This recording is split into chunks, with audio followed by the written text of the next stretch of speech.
What is death? Is it the end? Or is it the beginning? And what is life? What is this thing we call life? Indiscriminate. Only when your attention and involvement is indiscriminate does the universe open up to you. Because life is happening because of its openness. This is a fundamental difference between death and life is, people are thinking it's just breath, all right, on one level. That is also openness. Whether you allow this to happen or you don't allow it to happen. Whether you did it consciously or unconsciously, but it's happening, isn't it? Openness is on every subatomic particle, is in communication with everything. That's why this is going on. Breath is happening, so much is happening in connection with everything. It is only in openness you're alive. As you close doors, you're dying in installments. For now, what you want to focus on is you're hopelessly average. Amazing. And now it's about recognizing that the average human being is designed to learn and grow and to get better. And so now it's a question of how do we put enough time and energy into something to actually get better at that thing? And that really is the key that we want to focus on. I think when you feel stuck or dissatisfied in your life, it's a signal. And it's not a signal that your life is broken. It's a signal that one of your most basic needs are not being met. Your need for exploration. Everything about your life, about your body, grows. Your cells regenerate, your hair, your nails, everything grows for your entire life. And your soul needs exploration and growth. And the only way you'll get it is by forcing yourself to be uncomfortable. What's the most important key to success? I think it's hunger.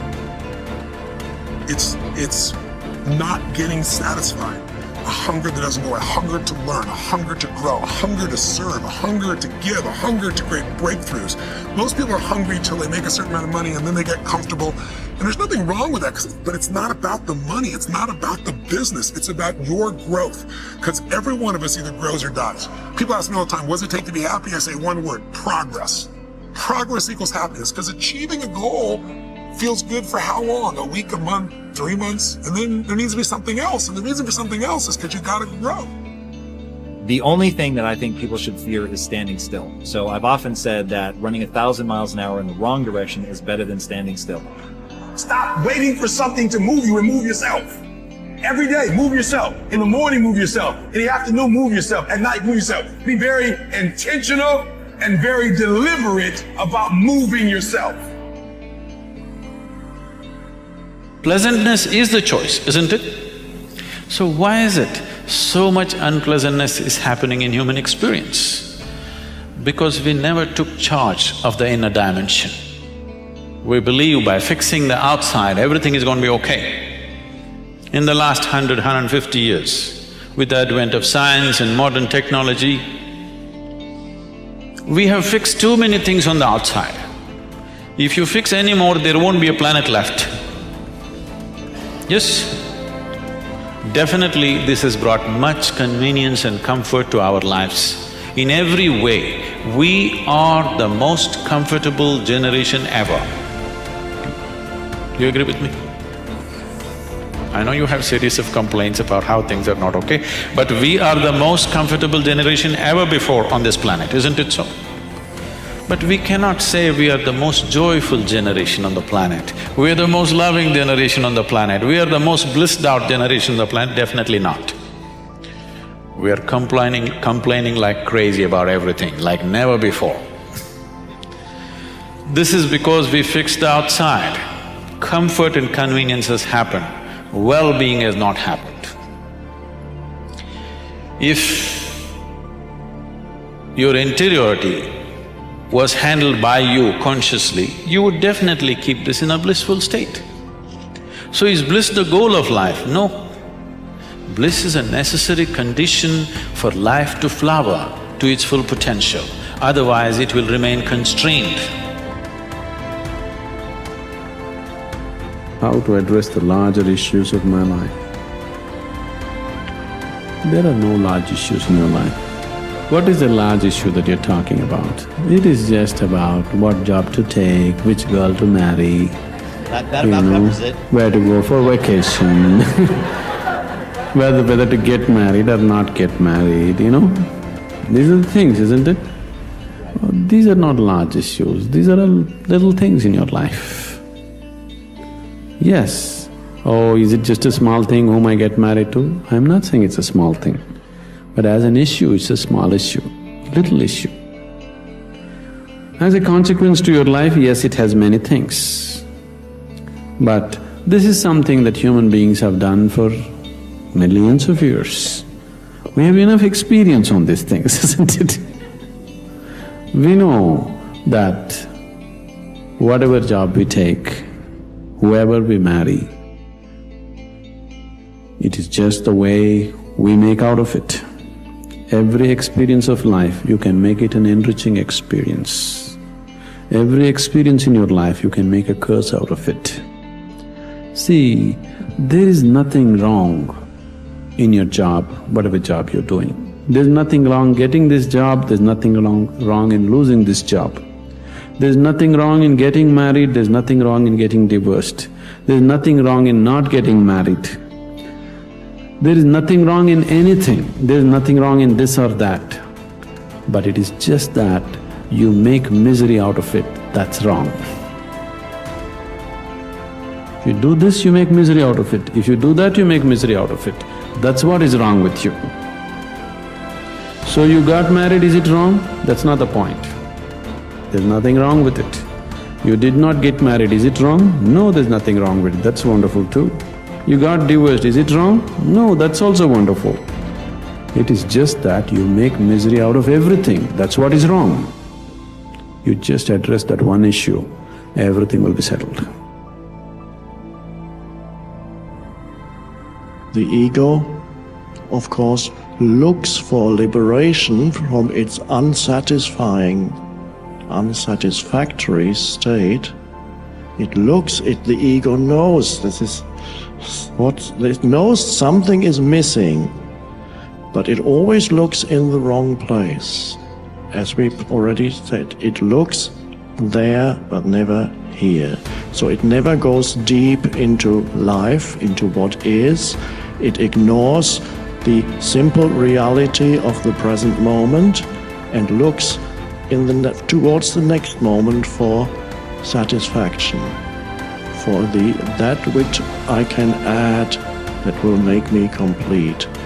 Hence its obsession with future, with the next moment.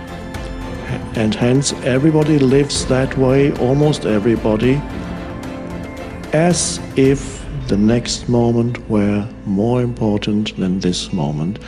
And isn't that strange? It's a form of mental illness because the next moment doesn't even exist. Except as a thought in your head. That's the only absolute reality that future has, is it exists as a thought in your head. And it is fine, as for practical purposes, it's a helpful thought that there is such a thing as future, because it enables you to make an appointment. So it's helpful. We got here because of future, because of this thought that there is such a thing as future. But there isn't, because nobody has ever seen it or touched it or experienced it. And since nobody has ever seen, touched or experienced it, we can assume that it doesn't exist.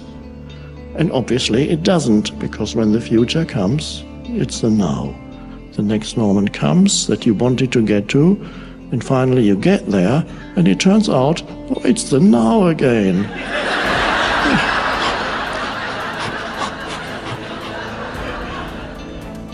And the ego runs away from it, not realizing that what it has been looking for is hiding here.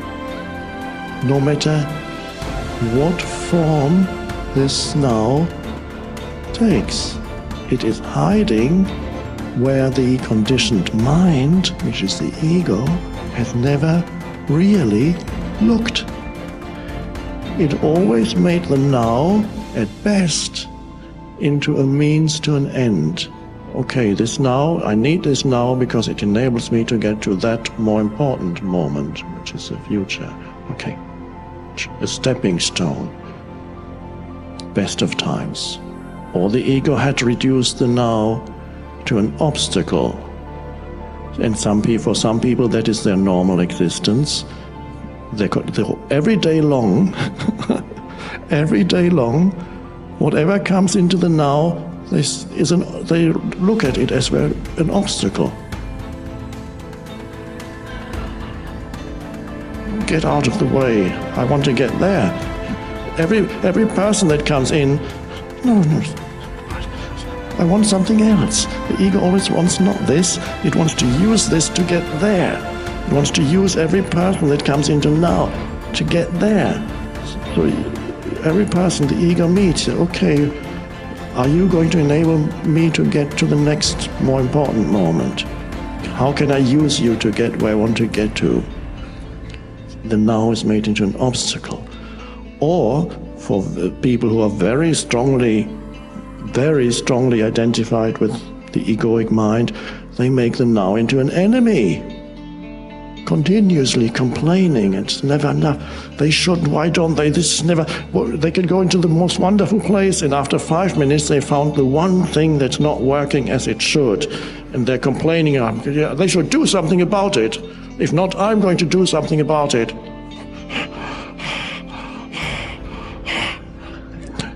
And if they're not complaining verbally, they're complaining in their heads.